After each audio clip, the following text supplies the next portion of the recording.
Hello students, welcome to IBS Himachal. तो Central Bank of India की ओर से एक रिक्रूटमेंट हमें देखने को मिला है। 1000 वैकेंसीज इसके अंदर है। Total 1000 vacancies. Category wise vacancies कितने हैं और इसके लिए एजुकेशनल क्वालिफिकेशन क्या रहने वाला है, एग्जामिनेशन पैटर्न क्या रहने वाला है, सिलेक्शन कैसे होगा, सिलेक्शन प्रोसेस क्या होगा, उसके बारे में बात करेंगे। ये जो वैकेंसीज है ये post graduate diploma in banking and finance की है। पीजीडीबीएफ क्या होता है? पीजीडीबीएफ सिंपल सी बात आप समझ लो, पीओ की वैकेंसीज ही है।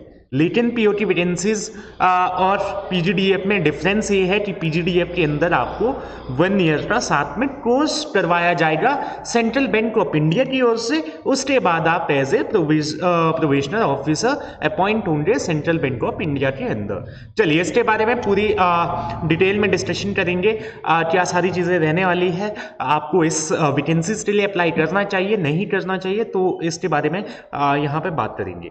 चलिए देखिए, सबसे पहले अगर हम इसके नोटिफिकेशन पे जाएं तो सेंट्रल बैंक ऑफ इंडिया की ओर से दिया गया है। इसके डेट्स पे जाएं तो डेट्स इसके 30 जनवरी से स्टार्ट हो गया है एप्लीकेशन फॉर्म फिल करना, और लास्ट डेट रहने वाला है 20 फेब 2025। ऑनलाइन पेमेंट भी 20 तारीख तक रहने वाला है। और कॉल लेटर आपका कब डाउनलोड कर सकते हैं आपका, इसके बारे में कोई इन्फॉर्मेशन अभी नहीं है। Date of examination and interview के बारे में भी कोई इन्फॉर्मेशन अभी करेंटली नहीं है। चलिए सबसे पहले वैकेंसीज पे चलते हैं। वैकेंसीज कितनी है? वैकेंसीज की अगर हम बात करें, देखिए credit officer in main stream general banking में जेएमजीएस 1 वही पोस्ट जो आपकी पीओ का जो ग्रेड होता है, ठीक है, पीओ का जो स्केल होता है वो भी जेएमजीएस होता है, सेम स्केल वही आपको यहाँ पे रहने वाला है। टोटल वैकेंसीज 1000, जनरल की 405, ईडब्ल्यूएस 100, ओबीसी 270, एसटी 75, एससी 150 और फिजिकल हैंडीकैप की 10 10 10 10 चारों के लिए यहाँ पे गिवन है। उसके बाद वैकेंसीज हमने देख लिया। वैकेंसीज के बाद अगर हम चलें, इसके बाद जो सैलरी रहने वाली है, देखिए पीओ की जो सैलरी लास्ट जो रिवाइज हुआ था पे स्केल 2024 में, उसके अकॉर्डिंग आपकी 48,480 रुपए बेसिक पे आपका स्टार्टिंग में रहने वाला है, ठीक है। तो स्टार्ट आपकी जो सैलरी होगी वो होगी 48,480 बेसिक पे से, और इसके साथ साथ इसमें आपका डीए एचआरए सारी चीजें इंक्लूड होने के बाद लगभग आप मानते चलिए 75,000 प्लस आपको इन हैंड सैलरी स्टार्टिंग में रहने वाली है, ठीक है। उसके बाद अगर हम बात करें इसके अंदर, देखिए क्या दिया गया है। The recruitment is been conducted by Central Bank of India. Central Bank of India के द्वारा कंडक्ट की जा रही है for the post of credit officer in main stream. Credit officer main stream के अंदर, उसके अंदर क्या दिया है, appointment of candidates in the bank as junior management grade scale 1। Junior management grade scale 1 में आपको अपॉइंट किया जाएगा कब? जब आपका 1 year post graduate diploma in banking and finance आपका कंप्लीट हो जाएगा, सक्सेसफुली आप कंप्लीट कर लेंगे through empaneled institute or university. The bank will allocate the institute to the eligible candidates as per internal process of allocation. तो bank जो है आपको इंस्टीट्यूशन जो है एलोकेट करेगा, उसके बाद candidate fulfilling the required eligibility में apply through the link given on the bank's website. तो बैंक की वेबसाइट पर लिंक है, वहां पे आप अप्लाई कर सकते हैं। चलिए इसके बाद हम क्वालिफिकेशन पे चलें, तो क्वालिफिकेशन मिनिमम एज रहने वाला है 20 साल, मैक्सिमम 30 साल, सेम एज जैसा आपका पीओ में 30 साल मैक्सिमम एज रहता है, तो मैक्सिमम 30 साल रहने वाला है। ग्रेजुएशन के अंदर यहाँ पे थोड़ा सा स्पेसिफिक बोला गया है कि 60% मार्क्स आपके ग्रेजुएशन में होने चाहिए किसी भी डिसिप्लिन में। आपने बीए किया है, बीकॉम किया है, बीएससी किया है, बीटेक किया है, चाहे आपने बीबीए किया है, बीसीए किया है, कोई भी आपकी डिग्री है, 60% आपके मार्क्स होने चाहिए जनरल कैटेगरी में। अगर आप एससी एसटी ओबीसी या पीडब्ल्यूडी कैटेगरी से हो तो आपके 55% मार्क्स मिनिमम होने चाहिए, ठीक है, ग्रेजुएशन के अंदर। और साथ ही साथ इस पर क्या दिया गया है, the candidate must possess a valid marksheet degree certificate that he is a graduate on the day of he she registers. तो कब आपकी ग्रेजुएशन होनी चाहिए? जब आप रजिस्टर कर रहे हैं उस दिन आपकी ग्रेजुएशन होनी चाहिए। मतलब अभी आप रनिंग में आपका ग्रेजुएशन है तो आप एलिजिबल नहीं हो, आपका ग्रेजुएशन कंप्लीट है तो आप एलिजिबल है। नेक्स्ट देखिए, सैलरी का मैंने बता दिया आपको, सैलरी कितनी है, ये रहने वाली है। एजुकेशनल क्वालिफिकेशन हमने डिस्कस की, उसके बाद हम चलते हैं सिलेक्शन प्रोसेस पे। सिलेक्शन प्रोसेस देखिए क्या रहने वाला है, इसमें आपका एक ही एग्जाम रहेगा ओनली वन एग्जाम रहेगा, कोई प्री आपका नहीं होना है, डायरेक्टली आपका मेंस और सीधा आपका इंटरव्यू होने वाला है। इसमें इंग्लिश 30 क्वेश्चन 30 मार्क्स 25 मिनट रहेगा, quant 30 question 30 marks 25 minute, reasoning 30 marks और 25 minute same, general awareness related to banking industry के रिगार्डिंग बोला है, मतलब थोड़ा सा आपका इंक्लाइंड रहेगा बैंकिंग पे ज़्यादा, बैंकिंग बिजनेस पे ज़्यादा। 30 क्वेश्चन 30 मार्क्स 15 मिनट का टाइम इसके लिए।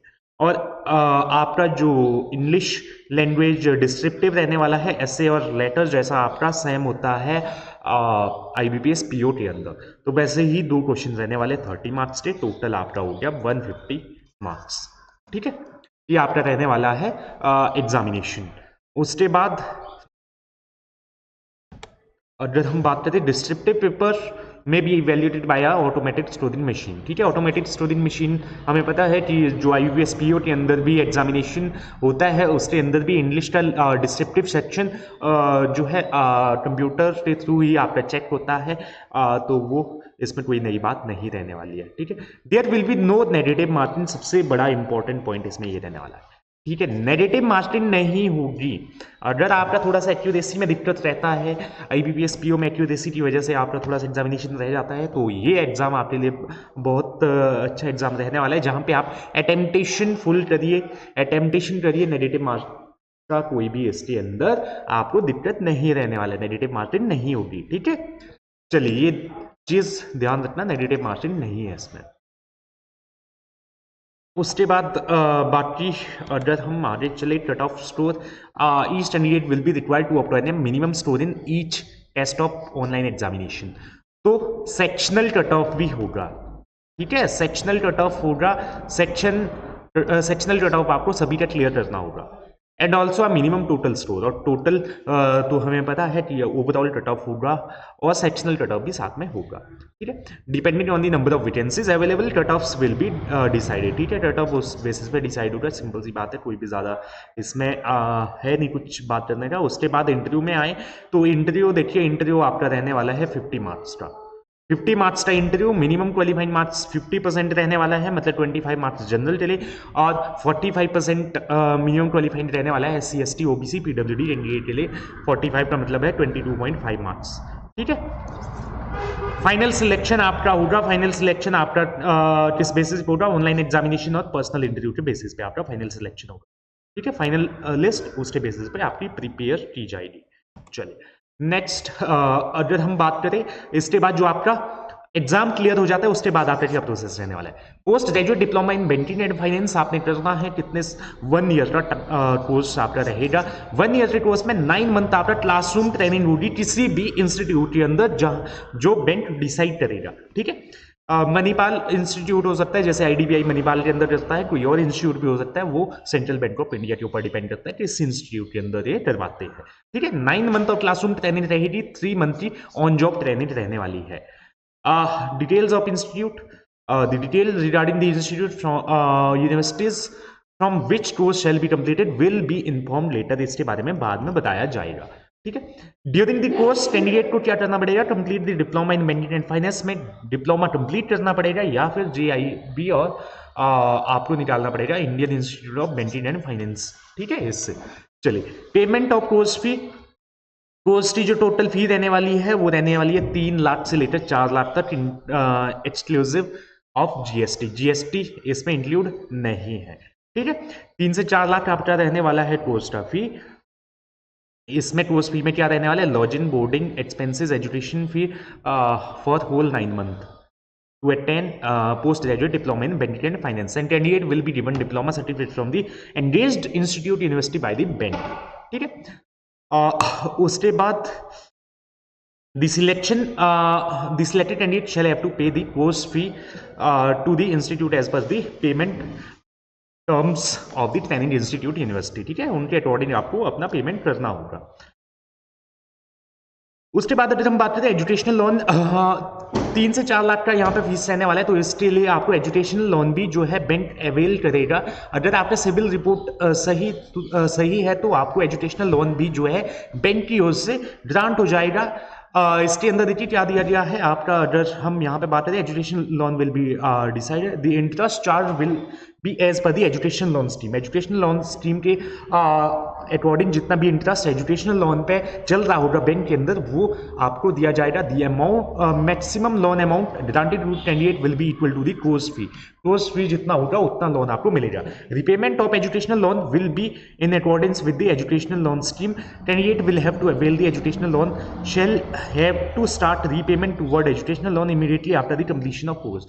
completion of course के बाद आपको immediately जो है उसका repayment आपका जो है EMI शुरू हो जाएगी आपका कोर्स खत्म होने के बाद। रीइंबर्स होगी आपकी फीस, ठीक है। जो आपने 3 से 4 लाख फीस दी है, जो आपने 3 से 4 लाख फीस दी है वो फीस आपको वापस मिलेगी, बट कब?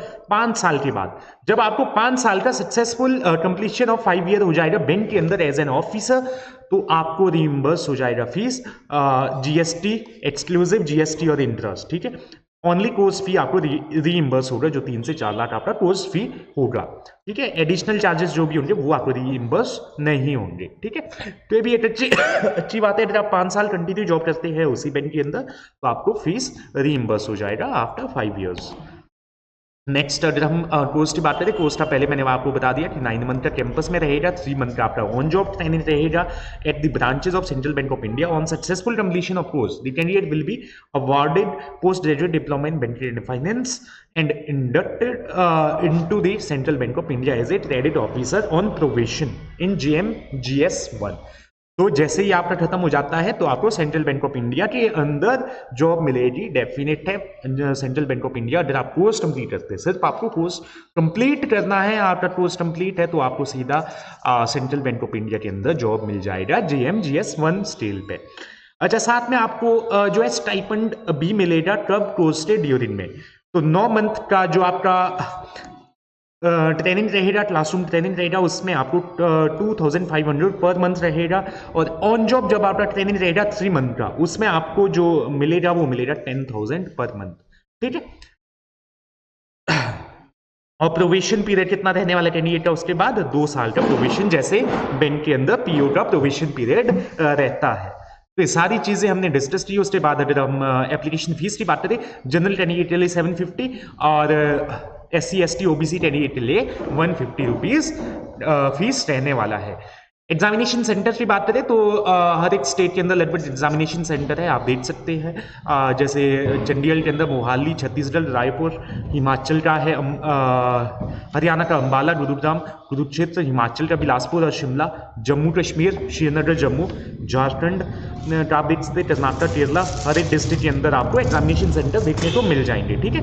तो ये कंप्लीट हमने इस नोटिफिकेशन के ऊपर डिटेल में यहाँ पे डिस्कशन किया। अब अगर आपका ये क्वेश्चन है इसके अंदर है कि आपको ये फॉर्म फिल करना चाहिए नहीं करना चाहिए, तो मेरा इसके अंदर सिंपल आंसर रहेगा हाँ, आप डेफिनेटली ये फिल करिए।